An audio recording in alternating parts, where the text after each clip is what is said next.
Title: The Badge Beneath the Truth. The courtroom was filled with tense energy as Officer Mason Reynolds stood before the judge, his stance dripping with arrogance. His navy blue uniform was perfectly pressed, and his badge caught the courtroom lights, gleaming as if proud of its owner. But those who truly knew Reynolds understood that beneath the polished surface was a man who thrived on power. Power often used against those least able to fight back. For years, Officer Reynolds had bullied, harassed, and abused his authority, especially targeting black residents in the city. He was the kind of cop who thought the badge made him untouchable. Today was just another routine court appearance, or so he believed. The judge flipped through paperwork while Reynolds offered his usual slick testimony against Jamal Harris, a young black man arrested under suspicious circumstances. Jamal sat silently beside his defense attorney, his shoulders tense, eyes downcast. Reynolds smirked, feeling the weight of his badge backing every word. Then, the courtroom doors creaked open. In walked a woman dressed in a tailored black suit. Her presence commanded attention, calm, powerful, and deliberate. Her dark, determined eyes locked onto Reynolds as she took a seat at the back, folding her arms as she listened. Reynolds noticed her immediately. His jaw clenched. Another one, he thought, probably the kid's aunt or some activist hoping for a miracle. But there was something different about her, a confidence that didn't waver, a presence that didn't shrink. "Sit down, lady," Reynolds barked, his voice slicing through the courtroom. He stepped toward her, enjoying the moment. "This isn't your fight." The woman stood, her heels clicking against the marble floor. Her calm stare met his without flinching. "Excuse me?" she asked, her voice controlled, edged with steel. Reynolds grinned, leaning in. "You lost already. This ain't the welfare office." Gasps rippled through the courtroom. Even the judge's gavel froze midair. "Remove your hand," she said firmly as Reynolds grabbed her arm. He tightened his grip, enjoying the brief flash of tension in her eyes. But instead of pulling away, she calmly reached into her jacket. Reynolds' instincts kicked in. Sudden movements in tense situations often meant danger. But before he could react, she pulled out a shining badge. The entire courtroom fell into shocked silence. The badge gleamed under the lights. Not just any badge. It was gold, heavy with authority. "I'm Chief Maya Thompson," she announced, her voice slicing through the stunned quiet. "And as of this morning, I'm your new boss." Reynolds' face drained of color. He staggered back, his fingers slipping from her arm. Murmurs spread like wildfire through the courtroom. The judge, recovering from shock, slammed his gavel. "Order! Order in the court!" But the damage was done. The entire room had seen it. Reynolds' unchecked arrogance laid bare before the very system he had exploited. Flashback: Maya's journey. Maya Thompson didn't wear the badge for the glory. She wore it because she had grown up watching the system destroy lives in her own community. Born and raised in the heart of the city, she had watched black families like hers, fall victim to the very police meant to protect them.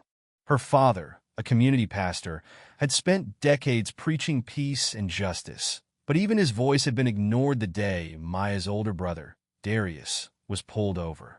She had been 16, clutching her mother's hand as police dragged Darius from his car. He fit the description. That was all they needed. Slammed against the hood. Cuffed. Humiliated. Darius had done nothing wrong. That moment had shaped Maya. She realized that real change wouldn't come from protests alone. It would come from within the system. She fought her way through the academy, faced down racism from her own superiors, and clawed her way to the top. Now, as the city's first black female police chief, she was determined to root out the corruption, starting with Officer Mason Reynolds. The shift in power. Back in the courtroom, Reynolds was spiraling. He stepped out into the hallway, his pulse racing. Yanking out his phone, he called his closest ally within the department. "Yeah, it's me," he hissed. "We got a problem." Inside a private room, Maya laid down a thick file in front of the judge. It was stuffed with years of complaints, excessive force reports, and buried lawsuits, all tied to Reynolds. The judge flipped through the damning pages, his frown deepening. "Why hasn't this been brought to my attention before?" he asked. Because Reynolds was protected, Maya said flatly. But that ends now. Moments later, chaos erupted outside the courthouse as Reynolds tried to control the narrative. Flanked by a slick lawyer and a few officers still loyal to him, he addressed the media. "This is a political takedown," he declared. "I've dedicated my life to this city, and now I'm being targeted for doing my job." Maya watched from the courthouse steps, jaw tight. She had seen this play before, the corrupt cop playing the victim, spinning public opinion. But this time, she had the truth on her side. And the truth had teeth. The hunt for evidence. The next day, a masked figure slipped into the police department's evidence room. Hard drives were wiped, files destroyed. It was a desperate move, and Maya had anticipated it. By the time she arrived at her office and saw the chaos, she barely flinched. "Give me a warrant," she told her assistant. "I know where he hid the real evidence." Her hunch was right. Deep in a dusty storage facility on the edge of town, Maya's team found a private unit registered under a shell name. They cut the lock and swung open the door. Inside were rows of boxes, old case files, and dozens of USB drives, each labeled with a name. One caught Maya's eye. Marcus Avery, 2012. Her throat tightened. Marcus had been a 17-year-old black teenager killed during a routine stop. The case had been swept away, justified as self-defense. No body cam footage had been found until now. Maya plugged the USB into her laptop. Her team crowded around. The screen flickered, then displayed the lost footage. They watched in horror as Reynolds planted a gun next to Marcus's lifeless body. No hesitation. No remorse. Just another day for Officer Mason Reynolds. The fall of Reynolds. The footage was damning, irrefutable. Maya held a press conference on the courthouse steps. "In my hands is undeniable proof that Officer Reynolds falsified reports, planted evidence, and covered up the murder of Marcus Avery," she announced, lifting the USB for all to see. The crowd gasped. The media swarmed. Reynolds, watching from a distance, felt his world shatter. Every channel, every headline carried the same brutal truth: corrupt cop exposed. His phone exploded with calls. Former allies now scrambling to distance themselves. His lawyer's voice was grim when he called. "They're suspending you. Without pay." Reynolds slammed his fist into the dashboard. "I still have leverage." "No, you don't. They're done protecting you." The final showdown. With nowhere left to turn, Reynolds ran.